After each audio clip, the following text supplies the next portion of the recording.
Alors que les apôtres, ils l'ont suivi, ils l'ont vu, et ils n'ont pas cru. Alors que nous croyons, sans l'avoir vu, sans avoir dormi avec lui, sans avoir mangé. Et nous disons, et c'est pour ça que les païens, ils nous regardent.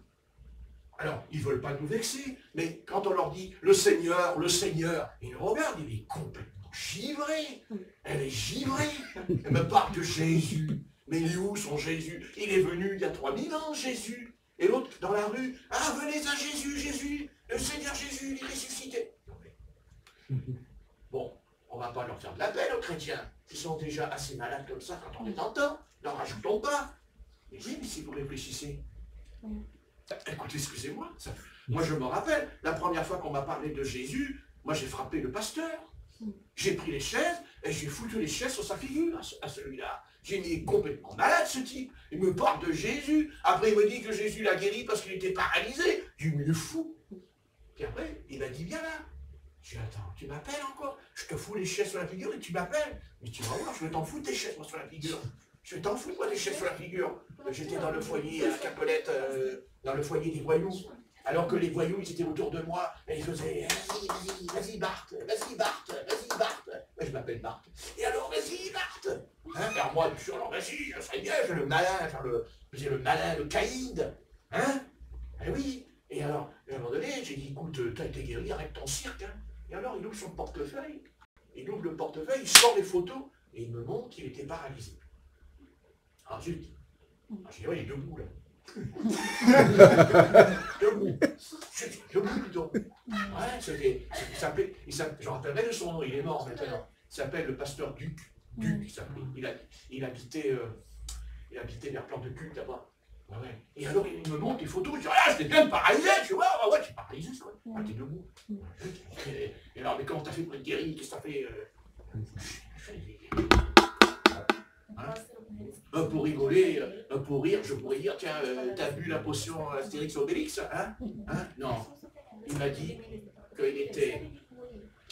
qu'il habitait dans les montagnes, et dans les montagnes, on entendait le pasteur Duc qui criait. Ah! Je fais bien. Et alors? Mais dans la montagne, il y avait deux hommes qui étaient dans les montagnes, qui marchaient sur le chemin. Et ces hommes-là, c'était des gitans.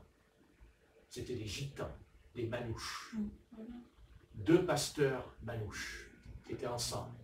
Et ils ont entendu au loin le cri de cet homme qui était dans son lit, qui se torturait. Et ils ont été à la villa. Ils ont frappé. On dit, excusez-nous, nous sommes des évangélistes gitans. Il a dit, alors son mari, il dit, qui c'est? Alors sa femme, elle va voir son mari, il dit, bah, écoute, c'est les pasteurs gitans, ils disent qu'ils veulent prier pour toi pour que Jésus te guérisse. Et lui, avant, il était prêtre. Avant, il a été prêtre. Vous vous rendez compte? Il a été prêtre. Il était un prêtre. Oui. Après, il a arrêté, mais il a été prêtre. Pendant un temps, c'était un prêtre, Georges Louis.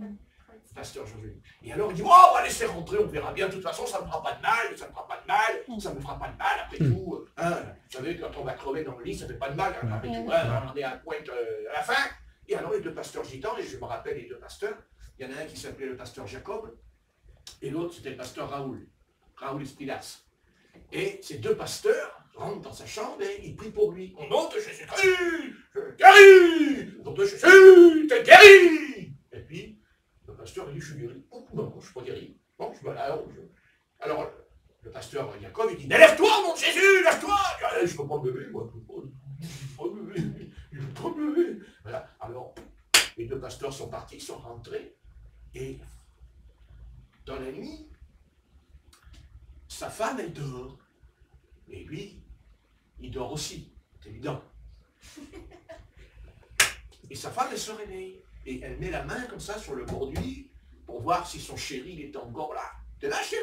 Oh, chéri, t'es là? Et le chéri, il était où? Le chéri, il n'était plus dans le lit. Alors là, elle dit, qu'est-ce qu'il a fabriqué? Il a dû tomber par terre, et il a dû ramper pour aller aux toilettes. Mais oui. Et alors, d'un seul coup, elle se lève, elle met la lumière, et elle voit son mari, il fait « Alléluia, regarde chérie, je danse! Alléluia, je suis ta mère! » Amen. Alléluia. Je suis guéri, je suis guéri. Alléluia. Les voisins, ils ont la lumière, les villas autour. Ils ont la lumière et tout, ils sortent dans la rue. Regardez, je suis guéri, le Christ m'a guéri. Mais c'était ça le réveil. C'est ça qu'on comprend pas. C'est ça le réveil. Alors vous allez faire des grands discours sur la Bible, hein, c'est l'acte. Alors dis donc, guéri et tout. Oh là là là là. Et puis après, bon ben, voilà. Et puis, quelques jours plus tard, le Seigneur, il dit à Georges-Luc, alors tu marches maintenant. Oh oui, et il marche et tout. Et le Seigneur lui dit, si, puisque maintenant tu es guéri, il va aller le dire à la sécurité sociale. Oui.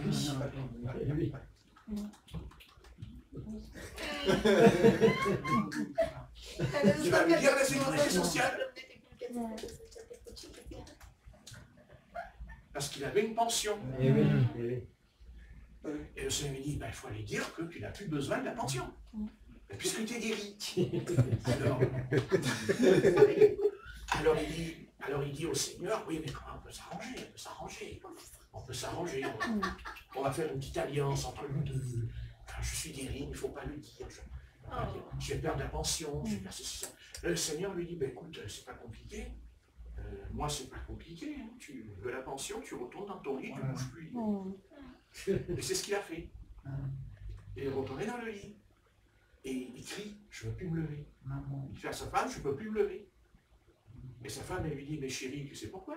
Parce que les femmes, c'est plus... Ça, une femme, attention. Hein. Attention, femme. Attention.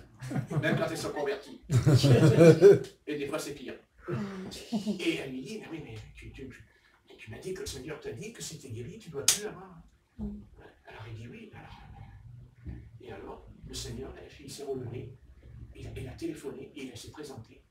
Et il a dit, ouais, je suis Georges Luc, je me suis converti à Jésus-Christ, et j'ai été guéri. Et alors, le gars qui est de la sécurité sociale, il le regarde, il dit, non, c'est pas vous. Non, c'est pas vous. Vous n'êtes pas Georges Luc. Il dit, si, c'est moi, je suis Georges Luc. Non, vous n'êtes pas Georges Luc. Enfin, monsieur, je suis Georges Luc, je vous dis que je dis que le Seigneur Jésus m'a guéri, les gitans sont venus, moi imposer les mains, au nom de Jésus, je suis guéri. Non, vous n'êtes pas Georges Luc. Et sa famille, elle lui dit non. Sa maman, elle dit, t'es pas mon fils. Il dit, tu es pas, non, tu es, comment on dit, un sosie. Et puis alors, pour de bon, ça a duré 3-4 mois, le combat, et à un moment donné, ils se sont aperçus quand même qu'il était Georges Luc. Ou peut-être qu'ils se sont dit, après tout, s'il ne veut plus de la pension, après tout, ça nous arrange. Les fous, ça se soigne. Hein, bon. Et il n'a plus de pension. Et il a travaillé. Et après, il est devenu pasteur. Hein, il était pasteur là où je nettoyais la cage d'escalier, à la rue Jean-Roch. Hein, voilà. Et c'est comme ça que j'ai connu le Seigneur, d'ailleurs. Et c'est au travers de lui que j'ai connu le Christ. C'est la première fois que j'ai... C'est comme ça que j'ai connu le Seigneur. C'est au travers du pasteur Georges Luc. Et même avant qu'il vienne, écoutez bien, Satan existe vraiment, vous savez, c'est pas des blagues. Avant qu'il vienne au foyer pour faire la réunion, parce que le directeur l'avait invité, et bien moi, sans le savoir, j'ai été comme ça, derrière le comptoir, à l'entrée. Et j'ai vu les papiers. Il y avait marqué, le pasteur Georges Luc va venir, tout ça, ceci. Et moi, j'ai pris les papiers, je les ai déchirés. J'ai déchiré les papiers devant l'éducateur. Et j'ai dit, qu'est-ce que c'est? Il y a les curés maintenant, il y a les curés qui vont venir ici, il y a les curés, ah les gars, il y a les curés qui vont venir. Je criais en couloir à l'entrée. Si on m'avait dit qu'aujourd'hui le curé, il allait... maintenant je suis curé. Donc. Alléluia. Ah oui. C'est pas moi, parce que les gens dans les enfers. Non, mais en attendant, j'ai crié. Pourquoi j'ai fait ça? Pourquoi j'ai été le seul? Comment ça se fait que j'ai été vers les papiers? Parce que l'adversaire, déjà, il savait que j'allais me convertir. Et c'est pas tout. Deuxième attaque. Tous les jeunes du foyer, il y a à peu près 300 jeunes, hein, ils sont descendus à la réunion. Ils ont fait la réunion dans leur réfectoire où on mangeait. Ils ont enlevé les tables, ils ont mis les chaises et tout. Et moi, j'ai dit non. Moi, les curés, j'en veux pas. Je suis monté dans ma chambre, j'ai fermé la porte. Et en bas, et à ce coup, j'entends l'éducateur qui monte les escaliers, je me rappellerai toujours de son nom. C'était M. Grandsart. On est compte, c'est loin, hein, 1971. Et il est monté, il a ouvert la porte, il dit, allez, il va en bas. J'ai dit, non, je ne descends pas. Non, je dis, moi je ne descends pas, il n'est pas le curé. Pas le curé. Si, descend. Alors j'ai fait le calibre, je t'attaque, je vais te péter la tête, tu vas voir, j'ai crié comme ça. Il m'a attrapé par le col bas, il m'a dit, tu vas descendre. descends les escaliers. Et d'un seul coup, quand j'ai pris une part dans la figure, alors je suis descendu les escaliers en courant, vous voyez. Ça fait bien là, dans la position de bien quand je vais gagner. Ça fait bien, c'est pour la santé. Ça soigne. Et quand je suis arrivé à mon réfectoire, bien sûr, troisième. Je suis un phénomène, hein, vous le savez d'ailleurs. Et alors donc, je fais le pitre. Voilà. Alors je me suis assis sur la chaise, et comme par hasard, on ne sait pas pourquoi je me suis retrouvé au premier rang. C'est bizarre, hein? Oui, tu m'as fait asseoir au premier rang, là. Et il y avait des jeunes filles, comme elle, de son âge, qui chantaient. Et il y avait les deux filles de Georges Duc aussi qui étaient là. Elles avaient 14 ans, 13 ans, pas plus, hein. Et elles chantaient. Et moi, je faisais... sur la chaise.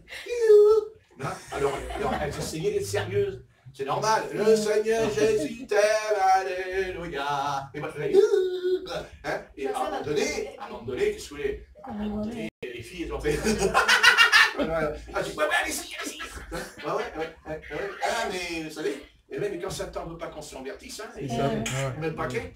Et ben oui, mais le seul qui s'est converti dans toute la masse, il n'y en a qu'un, c'est Patrick. Les Blacks, c'est Patrick. Le seul. Un. Et après, j'en ai amené 5 au Seigneur. 5 après. Alléluia. 5 baptêmes. Tout seul, avec le Seigneur. Hein? Donc, vous savez que Satan existe. On rit comme ça, mais c'est existe vraiment. C'est quand même pourquoi j'ai été vers les papiers, j'ai crié, pourquoi je les ai trouvés, pourquoi j'étais le premier à savoir qu'il allait venir, pourquoi j'ai fait le pitre dans la salle, pourquoi j'ai foutu les chaises sur sa figure et tout le bazar. Hein? Et c'est dans son église que je me suis retrouvé. Vous vous rendez compte? Voyez, les voies de Dieu sont pas les nôtres. Et je veux simplement vous dire que, vous voyez, c'était un temps, c'est vrai, un peu particulier. C'était un temps, voilà. L'église, elle n'avait pas de smartphone, elle n'avait pas de portable, elle n'avait pas Internet. L'église, elle était certainement, elle n'était pas riche comme aujourd'hui. Les locaux étaient bien plus simples, n'est-ce pas, frère Alain, tu le sais. Ça n'avait rien à voir avec ce soir quand je parle. Mais par contre, vous voyez, les prédicateurs, quand ils prêchaient, ils avaient quand même le feu. Ils avaient l'arme. Et croyez-moi, il fallait voir les réunions qu'il y avait des fois à la Pentecôte. C'était beau. Et petit à petit, vous voyez, quand le diable veut rentrer dans l'église, il a un moyen à lui. Il a un moyen à lui. Et son moyen, c'est qu'il est très, comment? Le diable est très persuasif, finalement. Et très souvent, le diable, il rentrera au travers d'un pasteur qui est très important dans l'église. Il rentrera au travers d'un pasteur qui a du renom, au travers de quelqu'un qui a, comment, un prestige dans l'église. Et j'ai su, dès le départ, et je l'ai dit d'ailleurs, j'ai dit, c'est bon, toi, diable, tu es rentré dans l'église de la Pentecôte. Et je vais vous dire comment il est rentré. Ne pensez pas que je suis plus fort que les autres. Je ne dis pas ça parce que moi je suis un garçon qui sait. Simplement, Dieu m'a toujours donné quand même cette chose en moi, ce discernement d'esprit dedans. Et vous savez comment il est tombé? Vous savez comment il est tombé la Pentecôte? Je vais vous dire comment il est tombé. Vous savez comment les assemblées de Dieu sont devenues ce qu'elles sont ce soir? Il vaut mieux pas vous y aller, ça ne vous apportera rien. Je vais vous dire comment. Un jour, il y a un pasteur, c'était le pasteur Kenneth Ware. Voyons, regardez-moi, énorme ce soir. C'est bien, ça me fait plaisir. Hein? Et il est venu, c'est un pasteur du Canada. Et Kenneth Ware était un prophète, c'est vrai. Je l'ai vu, j'ai vu que c'était un prophète. Et c'était très bien ce qu'il a dit. Et il avait vraiment la puissance du Seigneur, Kenneth Ware. Parce que je vais vous dire pourquoi. Parce qu'à l'époque, à Sébastopol, quand on entrait, il y avait 2 entrées. Il y avait l'entrée de la rue, une deuxième entrée avec les portes en bois. On poussait les portes en bois et on rentrait. Aujourd'hui, ils les ont enlevées. Vous voyez? Eh bien, quand on a prié, d'un seul coup, on a entendu, dans l'assemblée. Et moi, je me suis retourné. Et les portes, il y avait 4 portes. Elles faisaient toutes seules, comme ça, s'ouvrir, se fermer toutes seules. Toutes seules, il n'y avait personne. C'est le souffle de Dieu. Et le souffle de Dieu est rentré. Vous voyez que j'ai vu, je sais des choses que je cite dans ma vie. Et j'ai dit, oh, merci Seigneur. C'est formidable. Et à un moment donné, il y a le pasteur, je ne dis pas le nom, c'est pas la peine, bon, c'est pas la peine, ça ne sert à rien. Le pasteur qui était à la tête de l'église, c'est pas, je dis quand même l'église, c'est Sébastopol, à côté, elle est derrière mon dos d'ailleurs. Et oui, derrière mon dos, c'est pour ça que je tiens debout, parce qu'elle prie pour moi. Et alors donc, enfin, elle prie pour moi, ça c'est pas sûr. Mais après, c'est une autre histoire. Alors attendez, écoutez-moi bien. Il a dit, il est monté sur l'estrade, et il a dit à l'église Sébastopol, vous allez maintenant applaudir des mains. Vous allez applaudir le pasteur. Vous allez... Ce qui ne se faisait jamais à la Pentecôte. Jamais. C'était la première fois. Et bien quand il a fait ça, j'ai dit c'est bon, c'est foutu, c'est terminé, c'est cuit, toi, les assemblées de Dieu, terminé. Pas terminé qu'elles n'existent pas du tout. Elles sont toujours ouvertes. Mais à quoi sert une église qui est ouverte s'il y a pour le Saint-Esprit? Mais ça n'a rien du tout. C'est un local, comme le théâtre, comme un théâtre. Parce qu'on peut aller à l'église comme un théâtre. On est sur la chaise, on regarde le théâtre, ça c'est amusant, ça nous amuse, ça fait du... ça nous fait passer le temps. Mais l'église, c'est pas ça. L'église, c'est pas un théâtre. L'église, c'est un lieu où Dieu nous reprend. C'est un lieu où Dieu nous corrige. C'est un lieu où Dieu nous fortifie, nous encourage. Et quand il a fait ça, j'ai dit, allez, c'est bon. Je suis sorti, j'ai pris les anciens, 3-4 anciens, et je leur ai dit, c'est foutu. C'est fini. Terminé.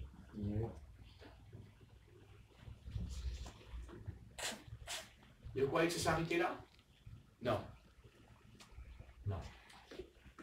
Après, le pasteur, il a dit, quand un pasteur viendra de l'extérieur, quand il viendra prêcher la parole de Dieu dans l'église, il viendra de l'extérieur, de l'Angleterre, de l'Amérique, avant, quand il montera sur l'estrade, et qu'il commencera à ouvrir la Bible, vous allez tous vous lever. Vous allez applaudir. Allez, deuxième coup. J'ai dit, voyez, qu'est-ce que je vous ai dit? Et les anciens, quand même s'ils disaient, oui, mais il a quand même... Bon, c'est vrai, ce Patrick, voilà, il est ce qu'il est, mais quand même, il n'a peut-être pas tort, finalement. Peut-être qu'il n'a pas tort, ce garçon-là. Il y a quelque chose en lui, quand même. Les anciens, quand même, ils avaient lu le réveil avec Scott, avec le Douglas Scott, ils avaient vécu le réveil. Vous voyez? Deuxième coup. Après, un jour, il prêche. Il dit, vous comprenez, quand une sœur met un pantalon, il ne faut rien lui dire. Il faut laisser faire le Seigneur. Voilà, vous ne dites rien.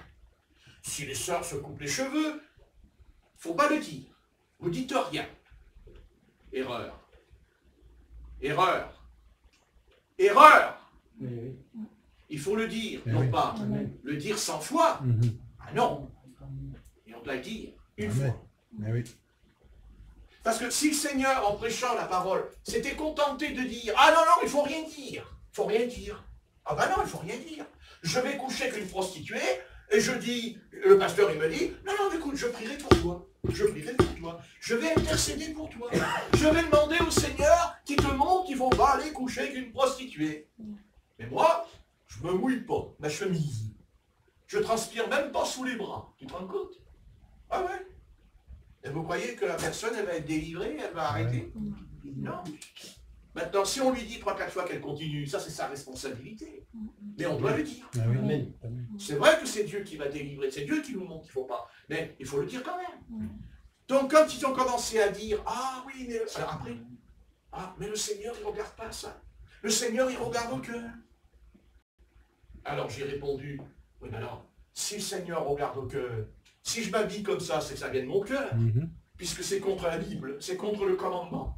Et petit à petit, une sœur, 2 sœurs, 3 sœurs, d'abord les jeunes. D'abord les jeunes. Ils ont commencé. Ils sont arrivés, pantalon serré, on voyait tout, assis sur la chaise. Après, la jupe longue, mais fendue au milieu, jusqu'en haut, ici. Comme ça, jusqu'en haut. Ça s'asseyait, on voyait tout. Des sœurs mini-jupes qui priaient les jambes écartées comme ça, sur la chaise.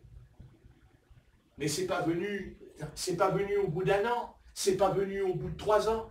Ça a peut-être fait ça après 10 ans, à peu près 10 ans, 10-15 ans. Parce que Satan, il prend son temps.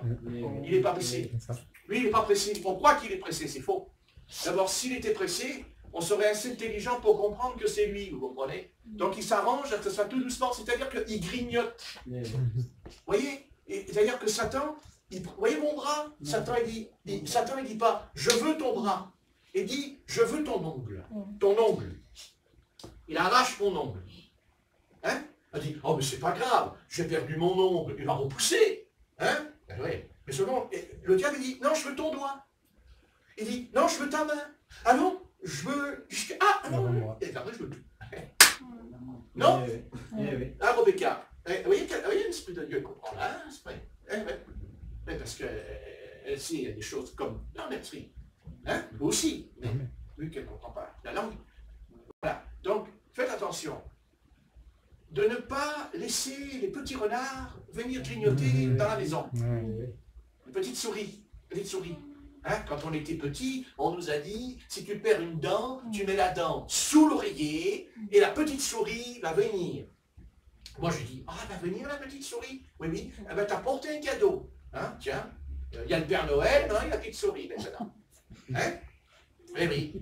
Alors moi j'avais dit à mon père, je me rappellerai toujours, j'ai dit, mais papa, la petite souris, elle emmène la dent avec elle? Il dit non. Alors pourquoi elle vient alors si elle n'emmène pas la dent, puisque j'ai perdu une dent? Mon père il dit, écoute, je ne te pas la décide. C'est tout le contraire, c'est extrêmement logique ce que j'ai dit dans ma tête de linotte. Hein, parce que moi j'ai une tête de linotte. Alors donc voilà. Hein, et après on m'a dit le Père Noël. Ah, il y a le Père Noël. Hein, il y a bientôt le Père Noël. Hein, on casse tout. Et le Père Noël il va venir, il va réparer les vitrines gratuitement. On va le dire au président de la République. Président de la République, tu ne peux pas téléphoner au Père Noël? Tu lui envoies une carte dans le ciel. Tu dis, t'as vu, les Français sont en colère, ils ont cassé toutes les vitres. Tu te plaît, Père Noël, tu peux envoyer les belles vitres. Tu descends avec ton chariot et dedans, il n'y a pas des colis, mais il y a des grandes baies vitrées.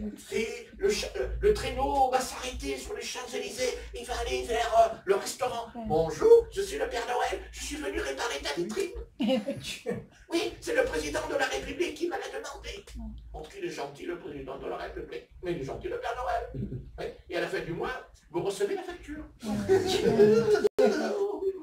Le Père Noël. Hein? C'est rigolo, mais c'est vrai. C'était rigolo ce que je fais, mais c'est tellement vrai. L'humour, des fois, est plein de vérité, n'est-ce pas? Et voilà. Ah oui, il est gentil, Père Noël, vous allez voir. Ah oui, là, les Champs-Élysées, là, on cache tout. Et dans 2 semaines, les Champs-Élysées, il y aura le champagne. Quel champagne. Vous croyez pas? Bon, on verra. Hein? Ça va changer d'un coup. Mais parce que c'est Noël. Ah, c'est Noël. Et puis après, c'est la bonne année. Bonne année, monsieur le président. On t'avertit. On te souhaite belle année. Et on va tout casser en 2019.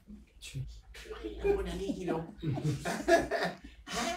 Ah oui. Mais oui, mais c'est vrai. Oui. Mais c'est ce qu'ils vont faire. Ils sont en colère. Et puis, il y a des informations avec les voitures qui brûlent, les magasins qui brûlent. Et dans 2 semaines, on mettra la télé et d'un seul coup, on verra l'autoroute avec des millions de Français qui s'en vont à la montagne, qui vont aller à la neige. Il y aura, et même quand ils vont faire le ski, ils auront le gilet jaune. Quand ils seront à la montagne, oui, on va les reconnaître tout de suite quand ils vont descendre. On verra bien, car croyez-moi mes enfants, ne vous en faites pas, l'estomac va prendre le dessus. Parce que l'estomac il dit, c'est bien beau votre révolution, mais et le foie gras? Je ne vais pas manger du foie gras. Non? On verra. On verra, Patrick, on verra. Donc ne vous fiez pas. La chair est ce qu'elle est. Bien sûr. Et la chair, c'est pas l'esprit, et l'esprit, c'est pas la chair. Amen. Quant à nous, il n'y a ni souris, ni Père Noël, mais on a le Père Céleste. Amen. Ça, c'est sûr. Amen. Amen. Seigneur, nous te remercions. Et oui, nous te remercions, car c'est ce qu'on peut te dire dans notre prière. Seigneur, nous savons que la chair, elle est ce qu'elle est. Elle restera la chair. Et même si on est converti, elle est encore là. Et elle sera là, Seigneur, tant que notre corps, tant que ce corps n'aura pas quitté et nous serons encore charnels. Mais nous avons appris, nous avons fait des progrès, nous avons appris. Nous arrivons à comprendre ce qui est charnel et ce qui ne l'est pas. Et c'est par ta grâce, c'est par ta miséricorde que nous arrivons à comprendre ces choses. Voilà, donne-nous de comprendre que ce monde est changeant. Ce monde est versatile. Mais nous ne sommes pas versatiles. Nous sommes équilibrés. Parce que ce que nous déclarons, nous le vivons. Ce que nous croyons, nous le vivons. Même s'il y a encore en nous des faiblesses, et ces faiblesses, Seigneur, tu les laisses des fois, parce que tu dois nous donner des leçons. Tu n'enlèves pas une faiblesse tant qu'on n'a pas compris. Tu ne fais pas quelque chose en nous qu'on ne comprend pas. Amen. Tu le fais quand on a compris. Amen. Car tout ce que tu fais, tu veux qu'on le comprenne. Amen. Parce que tu l'as dit toi-même. Tu leur as dit que quand tu enseignais, tu leur disais, comprenez-vous ce que je vous ai dit, dit la Bible. Eh oui, comprenez-vous. Vous avez des oreilles pour entendre et vous n'entendez pas. Vous avez des yeux pour voir et vous ne voyez pas. De peur que si vous voyez, si vous entendez, que vous voyez, vous comprendriez ce que je vous dis. Et si vous comprenez, alors vous allez vous convertir. Mais des fois, il y en a qui comprennent et ils ne se convertissent pas pour autant. Ce qui est encore pire. Dont le châtiment sera le double. Car il y a châtiment quand on ne veut pas obéir, mais il y aura pire châtiment quand on a compris ce que le Seigneur attend de nous. Amen. Amen. Nous voulons donc répondre à cette voix, car nous savons que dans la Bible, il y a la voix de Dieu. Il n'y a pas seulement l'écriture, la lettre, il y a la voix. Amen. La voix de Dieu est dans la Bible. Et comme la voix de Dieu est descendue en Éden, elle descendait avant même qu'Adam tombe dans le péché. Et même elle est descendue après qu'il est tombé dans le péché. C'est la voix de Dieu. Et le prophète Ésaïe l'a entendu. Il a entendu la voix du Seigneur. Et même il a dit que le temple a été ébranlé. Qu'il en soit ainsi pour nous ce soir. Que la voix de Dieu puisse ébranler en nous certaines choses. Car certaines choses ont besoin d'être ébranlées. Amen. Parce qu'elles sont tellement solides en nous. Parce qu'elles viennent de nous. Mais toi, Seigneur, tu défonces, tu brises, tu casses. Alléluia. Tu ne casses pas l'homme, tu casses ce qui ne va pas en nous. Et tu le fais à ta manière, selon ton plan, selon ton dessein. Et en tout cas, une chose est certaine. Quand on obéit, Seigneur, on grandit. Quand on obéit, il y a une bénédiction qui vient. Amen. Elle n'était pas, elle vient. Parce qu'on a obéi. Alors obéissons. Amen. Obéissons au Seigneur. Et faisons ce qu'il nous demande.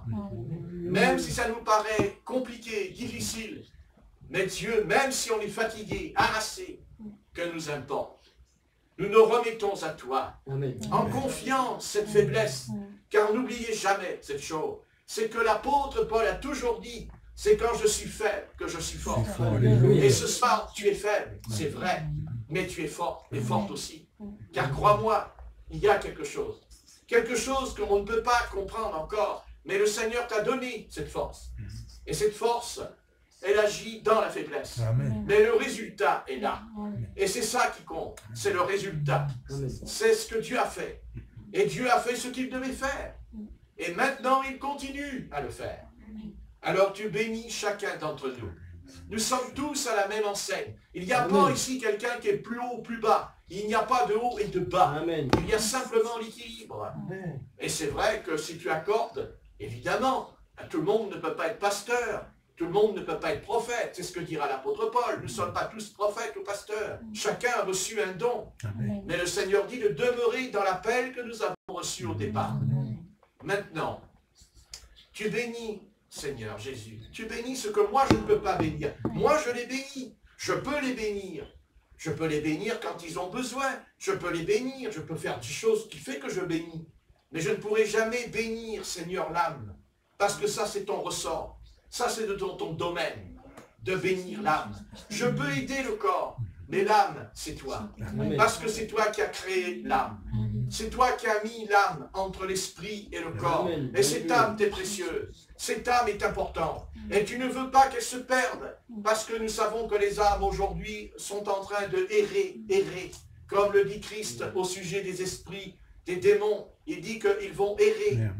Et ils cherchent une maison afin d'entrer pour faire des dégâts, pour ruiner. Mais ce soir, Jésus-Christ, notre maison, notre demeure, n'appartient pas à cet ennemi. Elle t'appartient à toi. Amen. Parce que c'est le Saint-Esprit qui est logé à l'intérieur de nos pensées. Et nous te bénissons pour cela. Et nous t'adorons. Et nous te remercions surtout. Comme tu as sauvé le pasteur Georges-Luc, tu nous as sauvés. Amen. À ta manière et selon ton plan. Mais nous sommes sauvés. Wow. Parce que quand tu veux sauver quelqu'un, tu le sauves. Amen. Quand tu veux faire rentrer quelqu'un dans ton corps, tu le fais rentrer. Ni la distance, ni regardez vous-même. Là-bas, là-bas, Seigneur. C'est vrai, aussi loin que cela puisse être.